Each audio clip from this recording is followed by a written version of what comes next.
ಅದು ಕರೀತಿದೆ ಬಾಬಾ ಅಂತ ಸಮುದ್ರ ಮುಂದ್ಗಡೆ ಕರೀತದೆ. ಇವ್ರಿಗೇನು ಒಂದು ಅಲೆಗಳು ಬರುವಾಗ ನಾವು ಬಾಬಾ ಅಂತಾನೆ ಇರ್ತದೆ. ಆವಾಗ ಇವನು ನಶೆ ಏರಿದವನೇನ್ ಮಾಡ್ತಾನೆ, ಅವರಿಗೆ ಅವರ ಅರಿವೇ ಇರುವುದಿಲ್ಲ ಎಷ್ಟು ನಾನು ಮುಂದೆ ಹೋಗಿದ್ದೇನೆ ಅಂತ ಹೇಳಿ. ನೀರಿಂದ ಅವನ ಬಾಯಿಗೆ ಕಚ್ಚಿಕೊಂಡು ತಿಂತಾ ಇದೆ.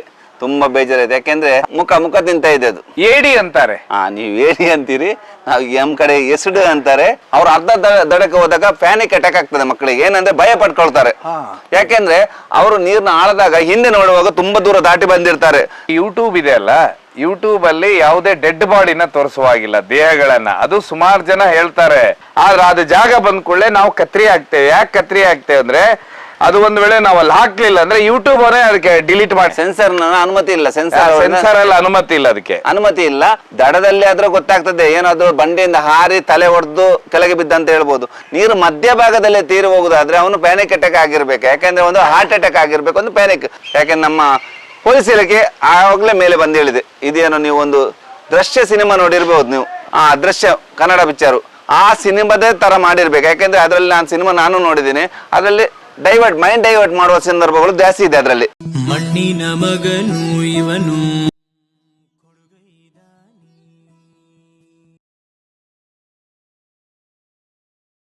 ಅಲ್ಲಿಂದ ಹೊರಟವ್ರು ನಾವು ಇಲ್ಲಿ ಬಂದಿದ್ದೀವಿ. ಈಗ ಅದಕ್ಕಿಂತ ಮುಂಚೆನೆ ಬೆಂಗಳೂರು ಹೋಗಿದೆ. ಅಂಜನಾಪುರ ಅಂತ, JP ನಗರದಿಂದ ಒಂದು 5 ಕಿಲೋಮೀಟರ್ ಆಚೆ ಬೆಂಗಳೂರು ಅಂಜನಾಪುರ ಅಂತ. ಅಲ್ಲೊಂದು ಕಲ್ಕೊರೆ ಇದೆ. ಕಲ್ಕೊರೆ ಅಂತ ಗೊತ್ತಾಯ್ತಲ್ಲ, ಕ್ರಷರ್ ಕಲ್ಲು ಕೊಯ್ದಿದ್ದು ಬಂಡೆಗಳೆಲ್ಲ ಮಾಡ್ತಾರಲ್ಲ ಅಂತ ಒಂದು ಪಾಳು ಬಿದ್ದಾಗ ತುಂಬಾ ಇದೆ. ಯಾಕೆಂದ್ರೆ ನಾನು ಹೇಳೋದಿಷ್ಟೇ, ತುಂಬಾ ಕಡೆ ನಿಲ್ಸಿರ್ತಾರೆ. ಯಾಕೆಂದ್ರೆ ಒಂದು ಅದನ್ನು ಮುಚ್ಚಬೇಕು, ಆಗಿಲ್ಲ ಅಂತ ಹೇಳಿದ್ಮೇಲೆ ಇಲ್ಲದ ಅದಕ್ಕೆ ನಾನು ಭದ್ರವಾಗಿ ಕೋಟೆ ಹಾಕಬೇಕು, ಬಂದ್ ಮಾಡ್ಬೇಕು, ಅದಕ್ಕೆ ಯಾರು ಬಿಡಬಾರ್ದು. ಈಗ ನೀರು ನಿಂತ ಜಾಗದಲ್ಲಿ ಈ ಮಕ್ಕಳಿಗೆ ಈಗ ಶಾಲೆ ರಜೆ ಸಿಕ್ಕಿದೆ, ಆ ಮಕ್ಕಳು ಹೋಗಿ ಅಲ್ಲಿ ಹೋಗಿ ಆಡ್ತಾರೆ, ಅಲ್ಲಿ ಹೋಗಿ ನೀರಿಗೆ ಬಿದ್ದು ವ್ರತ ಪಡ್ತಾರೆ. ಇದೇ ದಿವಸ ಅಲ್ಲಿ ನಾವು ಅಂಜನಾಪುರದಲ್ಲಿ ತೆಗೆದು ಒಂದು ದೇಹ ತೆಗೆದಾಗ ಸುಮಾರು ಅಲ್ಲ ಫೈರ್ ಬ್ರಿಗೇಡ್ನವರೆಲ್ಲ ಬಂದ್ರು. ಅಂಜನಾಪುರದ್ದು ತೆಗೆದು ಅವರಿಗೆ ಅವ್ರ ಮುಖಾಂತರ ಆಗಿಲ್ಲ, ಹಗಲಿಡೀ ಹುಡುಕಾಡಿದ್ರು. ನಮ್ಮ ಜೊತೆಗೆ ಬೆಳಿಗ್ಗೆ ಬಂದ್ರು. ಬೆಳಿಗ್ಗೆ ಬಂದಾಗ ಅವರ ಬೋಟ್ನ ಸಹಾಯ ನಾ ಕೇಳಿದೆ, ಮೇಲ್ಗಡೆ ಇರಿ, ಆ ದಡದಲ್ಲಿ ಇದೆ ಖಂಡಿತವಾಗಿದೆ ಅಂತ. ಯಾಕೆಂದ್ರೆ ಆ ಹುಡುಗ ಒಂದು ಚಾಲೆಂಜ್ ಮಾಡಿದ್ದಾನೆ, ಈ ದಡದಿಂದ ಆ ದಡಕ್ಕೆ ಹೋಗ್ತೇನೆ ಅಂತ ಹೇಳಿ. ಅಯ್ಯೋ, ಯಾರ ಹತ್ರ? ಫ್ರೆಂಡ್ಸ್ ಹತ್ರ. ಹೆಚ್ಚಿನ ಮಕ್ಕಳು, ಈಗ ನಾನು ಹೇಳಿದಿಷ್ಟೇ, ಒಂದು ಚಾಲೆಂಜ್. ಯಾಕಂದ್ರೆ ಈ ದಡದಿಂದ ಆ ದಡ, ಯಾಕಂದ್ರೆ ಹೆಚ್ಚಿನ ಮಕ್ಕಳಿಗೆ ಒಂದು ದಡಕ್ಕೆ ಹೋಗುವಾಗ ಧೈರ್ಯ ಬೇಕು. ಅವ್ರು ಅರ್ಧ ದಡಕ್ಕೆ ಹೋದಾಗ ಪ್ಯಾನಿಕ್ ಅಟ್ಯಾಕ್ ಆಗ್ತದೆ ಮಕ್ಕಳಿಗೆ. ಏನಂದ್ರೆ ಭಯ ಪಡ್ಕೊಳ್ತಾರೆ. ಯಾಕೆಂದ್ರೆ ಅವರು ನೀರ್ನ ಆಳದಾಗ ಹಿಂದೆ ನೋಡುವಾಗ ತುಂಬಾ ದೂರ ದಾಟಿ ಬಂದಿರ್ತಾರೆ. ಮತ್ತೆ ನಮ್ಗೆ ಹಿಂದೆ ಹೋಗ್ಲಿಕ್ಕೆ ಆಗುತ್ತಾ ಇಲ್ಲ ಅಂತ ನೋಡ್ತಾರೆ, ಆಗುದಿಲ್ಲ ಅಂತ ಹೇಳಿ ಭಯ ಪಟ್ಟು ಬಿಡ್ತಾರೆ. ಅವಾಗ ಅವರು ಪ್ಯಾನಿಕ್ ಅಟ್ಯಾಕ್ ಪ್ಯಾನಿಕ್ ಆಗ್ತಾರೆ. ಅವಾಗ ಅವರಿಗೆ ಹಾರ್ಟ್ ಅಟ್ಯಾಕ್ ಅಂತದೊಂದು ಪ್ಯಾನಿಕ್ ಅಟ್ಯಾಕ್ ಆಗೋ ಸಂದರ್ಭನೂ ಇದೆ. ನೀರಿನ ಮಧ್ಯೆ ಈ ಹುಡುಗ ಏನ್ ಹೇಳಿದಂತ ಸರ್, ಇವನು ಆ ದಡ ಮುಟ್ಟುತ್ತೇನೆ ಅಂತ. ಅದೆಷ್ಟು ದೂರ ಇತ್ತು ಸರ್? ಸುಮಾರು ಇಲ್ಲಿಂದ ಒಂದು 100ರಿಂದ 150 ಮೀಟರ್ ದೂರ ಉಂಟು ಒಂದಡದಿಂದ. ಅದು ತಿರುಗಿ ನೋಡಬಾರದು. ಯಾಕೆಂದ್ರೆ ನಾವು ಸಹ ನೋಡಿ, ಒಂದು ದೊಡ್ಡ ಬಿಲ್ಡಿಂಗ್ ಹೋಗ್ತೇವೆ, ಫಾರ್ ಎಕ್ಸಾಂಪಲ್ ಆಗಿ ಹೇಳುದು, ಬಿಲ್ಡಿಂಗ್ ಮೇಲ್ಗಡೆ ಹೋಗುವಾಗ ನಾವು ಒಂದು ಟ್ಯಾಂಕಿಯಲ್ಲಿ ಮೇಲೆ ಸುತ್ತ ನಾವು ಕೆಳಗಡೆ ನೋಡಿದ್ರೆ ಎಷ್ಟು ಭಯ ಆಗ್ತದೆ, ತಲೆ ತಿರುಗುತ್ತೆ. ಅದೇ ತರ ನಾವು ನೀರಲ್ಲಿ ದೂರ ಹೋದಾಗ ನಾವು ಇಷ್ಟು ದೂರ ಬಂದ್ಬಿಟ್ಟೇವು ಅಂತ ಒಂದ್ಸಲ ಭಯ ಪಟ್ಬಿಡ್ತೇವೆ. ಯಾಕಂದ್ರೆ ವಾಪಸ್ ಹೋಗ್ಬೇಕಲ್ಲ ಅಂತ. ಆದ್ರಿಂದ ಯಾರು ಸಹ ಒಂದು ಈಜುವಾಗ್ಲಾಗ್ಲಿ ಏನೇ ಬೇಕಾದ್ರೆ ಆಗ್ಲಿ, ನಾವು ಹೋಗುವಾಗ ಆಗ್ಲಿ ಒಂದು ಗುರಿ ಇರ್ಬೇಕು ನಮ್ಗೆ. ನಾವು ಆ ದಡ ಮುಟ್ತೇವೆ ಅಂತ ಗುರಿ ಇದ್ರೆ ಮಾತ್ರ ಹೋಗ್ಬೇಕು. ಗುರಿ ಇಲ್ಲದ ಮೇಲೆ ಯಾವುದೂ ಇಲ್ಲ. ಯಾಕೆ ನಾವು ಪ್ರತಿಯೊಂದು ಓದುದ್ರಾಗ್ಲಾಗ್ಲಿ ಅಥವಾ ಆಡೋದ್ರಾಗ್ಲಾಗ್ಲಿ, ಪ್ರತಿ ಈಜುದ್ರಲ್ಲಾಗ್ಲಿ, ಪ್ರತಿಯೊಂದ್ರಲ್ಲೂ ಒಂದು ಗುರಿ ಇರ್ಬೇಕು, ಗೋಲ್ ಇರ್ಬೇಕು. ಗೋಲ್ ಇದ್ರೆ ಮಾತ್ರ ಆಗ್ತದೆ. ನಾವು ಅದೇ ಮೇಲೆ ಒಂದು ಶಿಖರಕ್ಕೆ ಹೋಗ್ಬೇಕಾದ್ರೆ ನಾವು ಹತ್ತುತ್ತೆ ಅಂತ ನಮ್ಮ ಹತ್ರ ಗುರಿ ಇದ್ರೆ ಮಾತ್ರ. ಅರ್ಧ ದಾರಿ ಹೋಗಿ ನಾವು ಕೆಳಗಡೆ ನೋಡಿದ್ರೆ ಏನಾಗ್ತದೆ, ಭಯ ಪಟ್ಟು ಬಿಡ್ತೇವೆ. ಅದರಿಂದ ಆಮೇಲೆ ಏನಾಗುತ್ತೆ, ಅವನಿಗೆ ಅಲ್ಲಿ ಹಾರ್ಟ್ ಅಟ್ಯಾಕ್ ಆಗುತ್ತೆ. ಯಾಕಂದ್ರೆ ಅವಳು ನೀರು ಆಳದಲ್ಲಿ ಸುಮಾರು ಒಂದು 40ರಿಂದ 45 ಅಡಿ. ಅದು ಸಹ ವಿಡಿಯೋ ಉಂಟು ನನ್ನ ಹತ್ರ. ಅಂಡರ್ ವಾಟರ್ ವಿಡಿಯೋ ಸಹ ಉಂಟು. ಅವ್ನು ಹೇಗಿದ್ದೆ, ಯಾವ ರೀತಿ ಇದ್ದೆ ಅಂತ. ಅಡಿ ಭಾಗದಲ್ಲಿ ನಾನು ಅಂಡರ್ ವಾಟರ್ ಅಲ್ಲಿ ವಿಡಿಯೋ ನೋಡುವಾಗ ಆ ಎಸಡು ಜಿಂಜಿ ಅಂತ ಹೇಳ್ತೇವೆ ನಾವು ಇಲ್ಲಿ. ಎಸಡು ಮೀನ್ ಅಂತ ಗೊತ್ತಲ್ಲ, 2 ಕಾಲು ಕಚ್ತದಲ್ಲ, ಎಸಡು ಅವನ ಬಾಯಿಗೆ ಕಚ್ಚಿಕೊಂಡು ತಿಂತಾ ಇದೆ. ತುಂಬಾ ಬೇಜಾರಿದೆ. ಯಾಕೆಂದ್ರೆ ಮುಖ ತಿಂತಾ ಇದೆ ಅದು. ಏಡಿ ಅಂತಾರೆ. ನೀವು ಏಡಿ ಅಂತೀರಿ, ನಾವು ನಮ್ ಕಡೆ ಎಸಡು ಅಂತಾರೆ, ತುಳುವಿನಲ್ಲಿ ಜಂಜಿ ಅಂತಾರೆ. ಅವನ ಬಾಯಿಯನ್ನು ಕಚ್ಚಿಕೊಂಡು ತಿಂತಾ ಇರ್ತದ, ಮಿದುವಾದ ಜಾಗವನ್ನು. ಯಾವ್ದು? ಏಡಿ ನೀರೊಳಗಡೆ. ಆ ವಿಡಿಯೋ ಮಾಡಿದೆ. ಯಾಕೆಂದ್ರೆ ಇನ್ನು ಸಹ ಎಲ್ಲಾ ಮಕ್ಕಳು ಆ ವಿಡಿಯೋ ನೋಡಿ ಅದು ಸ್ವಲ್ಪ ಭಯ ಪಟ್ಟಾದ್ರೂ ನೀರು ಹೋಗ್ಬಾರ್ದಂತ. ಸರ್, ಇದಾದ್ಮೇಲೆ ಆ ನೀರು ಹೇಗೆ ಇಳಿತೀರಾ ನೀವು? ಯಾವಾಗ ಇದಾಗುತ್ತೆ ಕೇಸ್ ಇದು? ಬೆಳಿಗ್ಗೆ ನಾನು 8 ಗಂಟೆಗೆ ಇಳಿತೇನೆ ನೀರು ಆಳಕ್ಕೆ. ನೀರು ಆಳ ಇಳಿದು ಸುಮಾರು 40 ಅಡಿಯಲ್ಲಿ ಆಳದಲ್ಲಿ ಆ ದೇಹ ಸಿಗ್ತದೆ. ದೇಹ ಸಿಗುವಾಗ ನಾನು ಅಂಡರ್ ವಾಟರ್ ಕ್ಯಾಮರಾ ತಗೊಂಡು ಹೋಗ್ತೇನೆ. ಯಾಕೆಂದ್ರೆ ಜನಗಳಿಗೆ ಎಷ್ಟೋ ಜೀವಗಳು ಈಗ ಹೋಗ್ತಾ ಉಂಟು. ಇನ್ನಾದ್ರೂ ಆ ದೇಹಗಳು ತೋರಿಸ್ಬೇಕು ಅವರಿಗೆ. ಯಾಕೆಂದ್ರೆ ಜಾಗೃತಿ ಮೂಡಬೇಕು. ಯಾಕೆಂದ್ರೆ ಎಷ್ಟೋ ಸಲ ಕೇಳ್ತಾರೆ ಎಲ್ಲರೂ, ನಿಮ್ಮ ವಿಡಿಯೋದಲ್ಲಿ ನಮ್ಮ ಒಂದು ದೇಹ ತೋರಿಸೋದಿಲ್ಲ ಯಾಕಂದ್ರೆ ಮಕ್ಕಳು ಚಿಕ್ಕ ಮಕ್ಕಳು ದೊಡ್ಡವರು ವಯಸ್ಸಾದ ಭಯ ಪಡ್ತಾರಂತ. ಆದ್ರೆ ನಾನು ಇವತ್ತು ಆ ಸಲ ನಿಮ್ಮ ವಿಡಿಯೋದಲ್ಲಿ ತೋರಿಸ್ಬೇಕು, ಯಾಕಂದ್ರೆ ಜನಗಳಿಗೆ ಸ್ವಲ್ಪ ಭಯ ಇರ್ಬೇಕು. ಏನಾಗುತ್ತೆ ಅಂತ ಹೇಳ್ಬಿಡುತ್ತೆ ನಿಮ್ಮ ಹತ್ರ ಯೂಟ್ಯೂಬ್ ಇದೆ ಅಲ್ಲ, ಯೂಟ್ಯೂಬ್ ಅಲ್ಲಿ ಯಾವುದೇ ಡೆಡ್ ಬಾಡಿನ ತೋರಿಸುವಾಗಿಲ್ಲ, ದೇಹಗಳನ್ನ. ಅದು ಸುಮಾರು ಜನ ಹೇಳ್ತಾರೆ, ಆದ್ರೆ ಅದು ಜಾಗ ಬಂದ್ ಕೂಡಲೇ ನಾವು ಕತ್ರಿ ಹಾಕ್ತೇವೆ. ಯಾಕೆ ಕತ್ರಿ ಹಾಕ್ತೇವೆ ಅಂದ್ರೆ ಅದು ಒಂದ್ ವೇಳೆ ನಾವು ಅಲ್ಲಿ ಹಾಕ್ಲಿಲ್ಲ ಅಂದ್ರೆ ಯೂಟ್ಯೂಬ್ ಅವರೇ ಅದಕ್ಕೆ ಡಿಲೀಟ್ ಮಾಡಿ. ಸೆನ್ಸರ್ ಅನುಮತಿ ಇಲ್ಲ, ಸೆನ್ಸರ್ ಎಲ್ಲ ಅನುಮತಿ ಇಲ್ಲ, ಅದಕ್ಕೆ ಅನುಮತಿ ಇಲ್ಲ. ಅದರಿಂದ ನಮ್ಗೆ ಅದನ್ನು ಸ್ಟ್ರೈಕ್ ಕೊಟ್ಬಿಡ್ತಾರೆ ಅವರು. ಅದ್ರಿಂದ ನಾವು ಅದಕ್ಕೋಸ್ಕರ ನಾವು ಹಾಕುದಿಲ್ಲ. ಆದ್ರೆ ಸಹ ಆದಷ್ಟು ಜಾಗರೂಕತೆಯಿಂದ, ಯಾಕೆಂದ್ರೆ ಒಂದು ವೇಳೆ ಅದೇದು ವಿಡಿಯೋ ಹಾಕಿದ್ರೆ ಆ ಚಾನಲ್ ಹೊರಟೋಗ್ಬಿಡುತ್ತೆ, ಹೊರಟೋಗ್ತದೆ. ಯೂಟ್ಯೂಬ್ ಅಕ್ಸೆಪ್ಟೇ ಮಾಡುದಿಲ್ಲ. ಆಮೇಲೆ ಮೇಲ್ ತೆಗಿತೀರಾ, ಪಾಪ ಅಲ್ಲಿ ಒಬ್ಬನೇ ಮಗನ, ಅವರು ಅಲ್ಲೂ ಒಬ್ಬನೇ ಮಗನೇ. ಅಲ್ಲಿಂದ ನಾವು ಮತ್ತೆ ಊರಿಗೆ ಬರ್ತೇವೆ. ಊರಿಗೆ ಬಂದು ಮತ್ತೆ ನಮ್ಮ ಇಲ್ಲಿ ಒಂದು ಸೈಬರ್ ಕಟ್ಟೆ ಅಂತ ಕುಂದಾಪುರ ಜಾಗದಲ್ಲಿ ಒಂದು ಅಂಥದೇ ಒಂದು ಕಲ್ಕೋರೆ ಮರುದಿವಸ ಮತ್ತೊಂದು ಹುಡುಗ ಅಲ್ಲಿ ಒಂದು ನೀರು ಬಿದ್ದು ಮೃತ ಪಡ್ತಾನೆ. ಅದು ಸಹ ಒಂದು 30-35 ಅಡಿ ಆಳದಲ್ಲಿ ಮತ್ತೆ ದೇಹ ಸಿಗ್ತದೆ. ಯಾಕೆ ಅದಕ್ಕೆ ಹೇಳುದು ನಾನು, ಅಂತ ಕಲ್ಕೋರೆ ಎಲ್ಲಿ ಕೆಲಸ ಮಾಡುದಿಲ್ಲ. ಕೆಲಸ ಮಾಡದ್ದು ಖಾಲಿ ನಿಂತಿದ್ದ ಕೋರೆ ಆದ್ರೆ ಅದಕ್ಕೆ ಬಂದೋಬಸ್ತು ಮಾಡಿ, ಇಲ್ಲದ ಮುಚ್ಚಿಬಿಡಿ, ನೀರು ನಿಲ್ಲಿಸ್ಲಿಕ್ಕೆ ಬಿಡಬೇಡಿ. ಕಲ್ಲು ತೆಗಿತಾ ಇರಲಿ, ಅದಕ್ಕೆ ಜಾಗರೂಕತೆ ಆಗಿರ್ತಾರೆ. ಆ ನೀರಿದ್ದ ಜಾಗ ಯಾವತ್ತು ಮುಚ್ಚಬೇಕಂತ ನಾ ಹೇಳ್ತೇನೆ. ಯಾಕಂದ್ರೆ ಕೆಲವು ಈಗ ಈ ಬೇಸಿಗೆ ಮತ್ತೆ ಕಲ್ಕೋರಿಲ್ಲ ಅವಂದು ಏನ್ ಸರ್ ಕೇಸ್, ಇದೇ ಕೇಸು ಯಾವುದು ಅದು ಹಾಗೆ. ಆ ಕಲ್ಕೋರೆಯಲ್ಲಿ ನೀರು ತುಂಬಿದೆ, ಆ ನೀರು ತುಂಬಿದ ಜಾಗದಲ್ಲೇ ಈಜಾಡ್ಲಿಕ್ಕೆ ಹೋಗಿದ್ದಾರೆ. ಆ ದಡಕ್ಕೆ ಹೋಗಿ ಈಚೆ ದಡ ಬರುವಾಗ ಮಧ್ಯದಲ್ಲಿ ಪ್ಯಾನಿಕ್ ಅಟ್ಯಾಕ್ ಆಗಿದೆ ಅವನಿಗೂ. ಇದು ಪ್ಯಾನಿಕ್ ಅಟ್ಯಾಕ್ ಅಂತ ಹೇಗೆ ಗೊತ್ತಾಗುತ್ತೆ? ಯಾಕೆಂದ್ರೆ ಅವರು ಮಧ್ಯಭಾಗದಲ್ಲಿ ಯಾರು ತೀರಿ ಹೋಗ್ತಾರೆ, ಅದು ಪ್ಯಾನಿಕ್ ಅಟ್ಯಾಕ್. ಅಂದ್ರೆ ಅವರಿಗೆ ಒಂದು ಗುರಿ ಇರುವುದಿಲ್ಲ.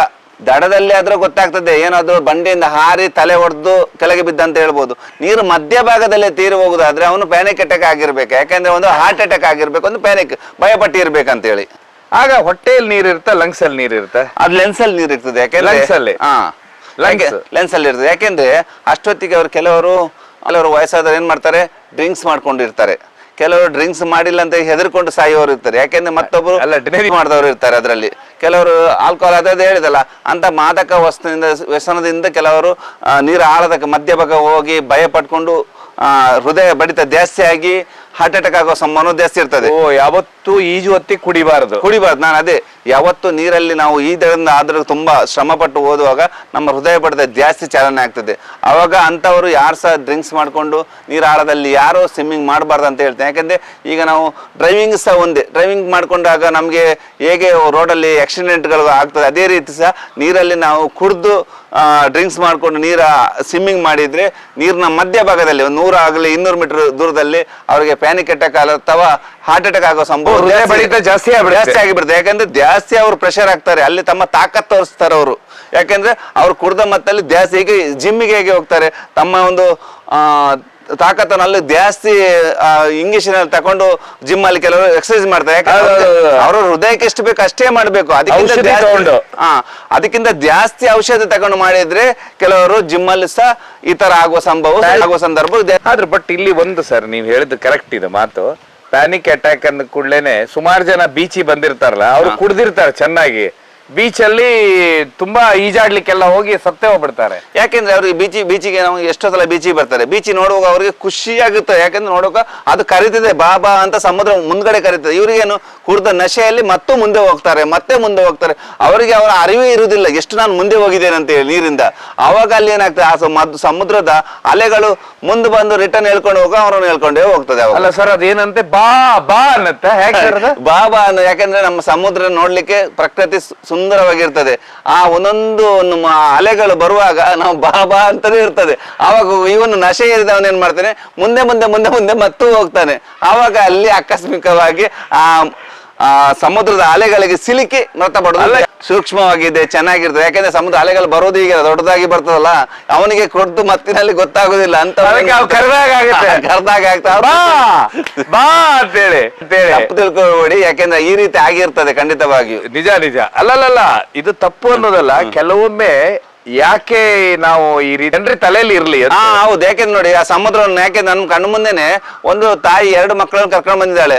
ಒಂದು ಕೈಯಲ್ಲಿ ಇದೆ, ಒಂದು ಕೆಳಗಡೆ ಇದೆ. ಆದ್ರೆ ಆ ತಾಯಿ ಮೇಲೆ ನಿಂತ್ಕೊಂಡು ಆ ಸಮುದ್ರನೇ ನೋಡ್ತಾ ಇದ್ದಾಳೆ. ಆದ್ರೆ ಹತ್ರ ಇದ್ದ ಮಗು ಎಲ್ಲಿ ಹೋಗಿದಂತೆ ಗೊತ್ತಿಲ್ಲ. ಅರ್ಧ ಗಂಟೆ ಬಿಟ್ಟು ನಾವು ಹುಡುಕ್ತೇವೆ, ಒಂದು ಅರ್ಧ ಕಿಲೋಮೀಟರ್ ದೂರದಲ್ಲಿ ಆ ಮಗು ಸಿಕ್ತು.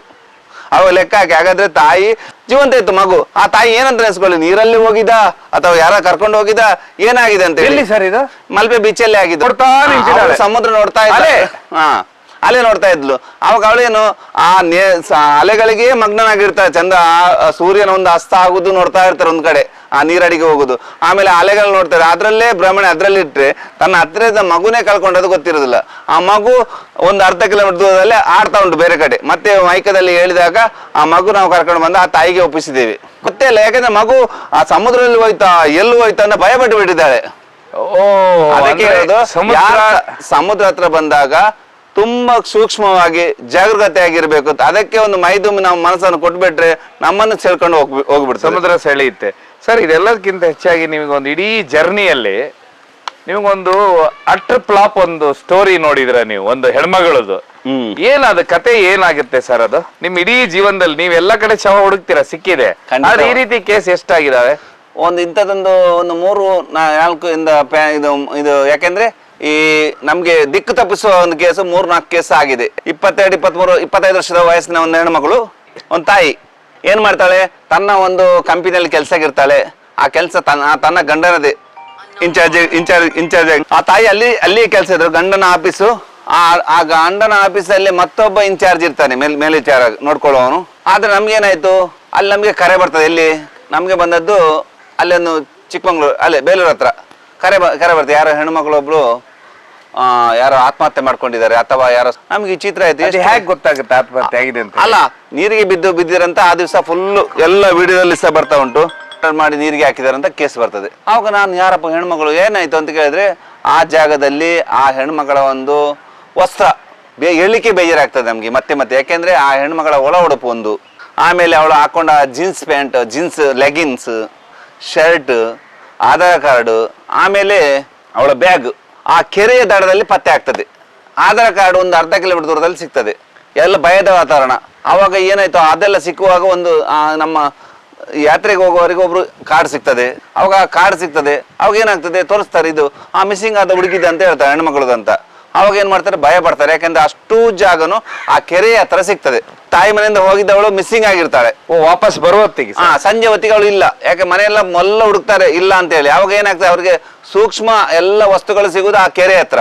ಕೆರೆ ಹತ್ರ ಎಂತಾಯ್ತು, ಆವಾಗ ನಮ್ಮನ್ನು ಕರೆಸ್ತಾರೆ ಅಲ್ಲಿಗೆ. ಏನೋ ಗೊತ್ತಲ್ಲ, ವಿಷಯ ಇಲ್ಲ.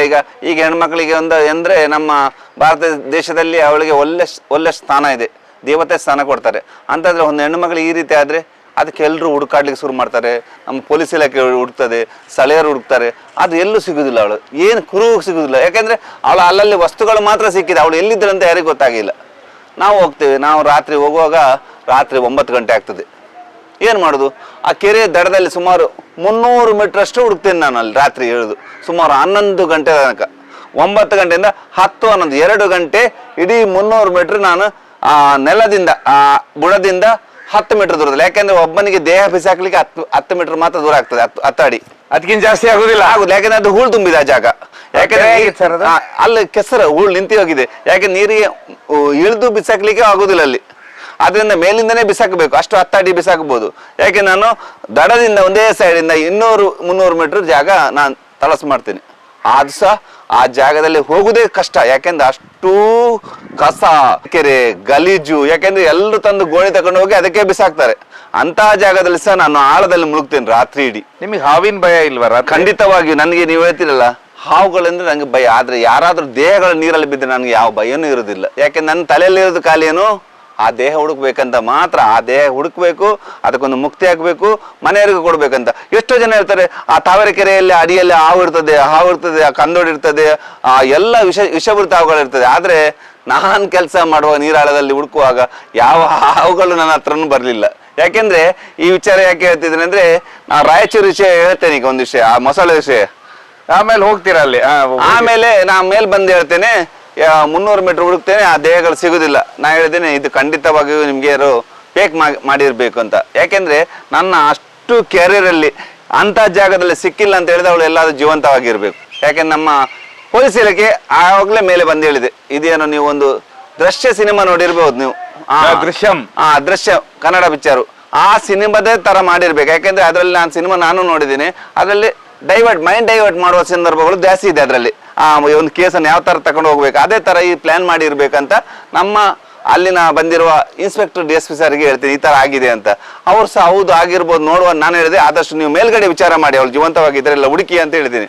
ಹುಡುಕಿ ನಾನು ರಾತ್ರಿ 11:30 ಗಂಟೆ ಅಲ್ಲಿ ಮುಗಿಸಿ ರೂಮಿಗೆ 1 ಗಂಟೆ ಹೋದಾಗ ನನ್ಗೆ ಕರೆ ಬರ್ತದೆ, ಈಶ್ವರ್ ಮಾಲ್ಪೆ ಅವರೇ ಅವಳೊಬ್ಳು ಆ ಹೆಣ್ಮಗಳು ಲಾಡ್ಜಲ್ಲಿ ಪತ್ತೆ ಆಗಿದ್ದಾಳೆ ಅಂತ ಹೇಳಿ. ನೋಡಿ ನಾನು ಹೇಳಿದ್ದೀನಿ ಖಂಡಿತವಾಗಿ ನನ್ಗೆ ಸಹ ಅವಳು ಜೀವಂತವಾಗಿರ್ಬೇಕು. ಯಾಕಂದ್ರೆ ಇಂಥ ಸರ್ ಈಶ್ವರ ಮಲ್ಪೆ ಅವರೇ ನೀವು ಹುಡುಕುದು ಬೇಡ, ಇನ್ನು ಆ ಹೆಣ್ಮಗಳು ಪತ್ತೆ ಆಗಿದ್ದಾಳೆ ಅಂತ. ಎಲ್ಲಿ ಕೇಳಿದೆ ಈ ವಿಷಯ, ಹೀಗೆ ನನ್ನ ಒಂದು ಸಹೋದ್ಯೋಗಿಯೊಟ್ಟಿಗೆ ಹೋಗಿ ಅಲ್ಲಿ ಇದ್ದಾರ ಅಂತ ಹೇಳಿ. ನಮ್ಗೆ ಈ ರಾತ್ರಿ ಅಷ್ಟೆಲ್ಲ ಹುಡುಕಿದಾಗ ಈ ರೀತಿ ಆಗಿದೆ. ನಮ್ಮ ಮಲ್ಪೆಯಲ್ಲಿ ಒಬ್ಬ ಹುಡುಗ ಅದೇ ತರ ಮಾಡಿದ್ದಾನೆ. ಯಾಕಂದ್ರೆ ಒಂದು ಸೇತುವೆ ಮೇಲ್ಗಡೆ ಹೋಗಿ ಬೈಕ್ ಎಲ್ಲ ಜಜ್ಜಿ ಅಲ್ಲಿ ಸ್ವಲ್ಪ ಫುಲ್ ರಕ್ತ ಎಲ್ಲ ಹಾಕಿ ನಮ್ಮ ಆದಿ ಸಪ್ಪಿಸಿ ಬಿಟ್ಟಿದ್ದಾರೆ. ಯಾಕಂದ್ರೆ ಅಲ್ಲಿ ಬಿದ್ದು ಸತ್ತೋಗಿದ ಅಂತ ಹೇಳಿ, ಕೋಳಿ ರಕ್ತ. ಅಲ್ಲಿ ಮತ್ತೆ ನೋಡುವಾಗ ಅವನು ಜೀವಂತವಾಗಿ ಎಲ್ಲೋ ಬೇರೆ ನಮ್ಮ ಜಿಲ್ಲೆಯಲ್ಲಿದ್ದಾನೆ. ಅಲ್ಲಿ ಬೆಳಿಗ್ಗೆ ವಿಚಾರ ಮಾಡಿ ನೋಡುವಾಗ ಅಲ್ಲಿ ಒಂದು 3 kg ಕೋಳಿ ತಗೊಂಡು ಕಟ್ಟು ಮಾಡಿ ಫುಲ್ ರಕ್ತ ಹಾಕಿ ಇಟ್ಟಿದ್ದಾನೆ ಸತ್ತೋದ ಅಂತ ಎಲ್ಲ ತುಂಬಾ ಜನ ಮಾಡಿದ್ದಾರೆ. ಇದರ ಮೇಲೆ ಇದೇ ಪಕ್ಕದ ಊರಲ್ಲಿ ಒಂದು ಹೆಣ್ಮಗಳು ಹಾಗೆ ಸ್ಕೂಟಿಯನ್ನು ಬೈಕನ್ನು ಅಲ್ಲೇ ಇಟ್ಟು ನಮ್ಮ ಸಂಜೆ ತನಕ ಹುಡುಕಾಟ ಮಾಡುವ ರೀತಿ ಮಾಡಿದ್ದಾರೆ ಅಲ್ಲಿ ಆ ಅಡಿಭಾಗದಲ್ಲಿ. ಆ ಸಂಜೆ ಹೊತ್ತಿಗೆ ಪತ್ತೆ ಆಗ್ತಾಳೆ ಮತ್ತೆ ಯಾರೊಟ್ಟಿಗೆ ಇದ್ದದ್ದು. ಅದೇ ದಯವಿಟ್ಟು ನಾನು ಹೇಳೋದಷ್ಟೇ, ಅಂತ ಮಾಡೋದಾದ್ರೆ ನಾನು ಎಷ್ಟೋ ಸಲ ಹೇಳಿದ್ದೀನಿ ತಮ್ಮ ಮನೆಯವರಿಗೆ ಅಥವಾ ಬಂಧು ಮಿತ್ರರಿಗೆ ತಿಳಿಸಿ. ಯಾಕೆಂದ್ರೆ ನಮ್ಮಂಥವ್ರಿಗೆ ಆ ಕಷ್ಟ ಕೊಡಬಾರ್ದು. ಯಾಕೆಂದ್ರೆ ನಾನು ನೀರಾಳದ ಹುಡುಕ್ಲಿಕ್ಕೆ ಸುಲಭ ಅಲ್ಲ, ಒಂದು ದೇಹ ಆಗಲಿ ಒಂದು ಇದಾಗಲಿ. ಯಾಕೆಂದ್ರೆ ನಾವು ಹೋಗಿ ಆ ರಾತ್ರಿ ನೋಡಿ ಆ ದೇಹಕ್ಕೆ ಒಂದು ಮುಕ್ತಿ ಆಗಲಿ, ಆ ಹೆಣ್ಮಕ್ಳಿಗೆ ಎಲ್ಲಾದ್ರೂ ಸಿಗ್ಲಿ ಅಂತ ಹೇಳಿ ಆ ರಾತ್ರಿ ಎಲ್ಲ ಹುಡುಕಿದೆ. ಯಾಕೆಂದ್ರೆ ಅಂತ ಒಂದು ಕಾರ್ಯ ಆಗಬಾರ್ದು ಎಲ್ಲಿ ಸಹ ಅಂತ ಹೇಳಿ.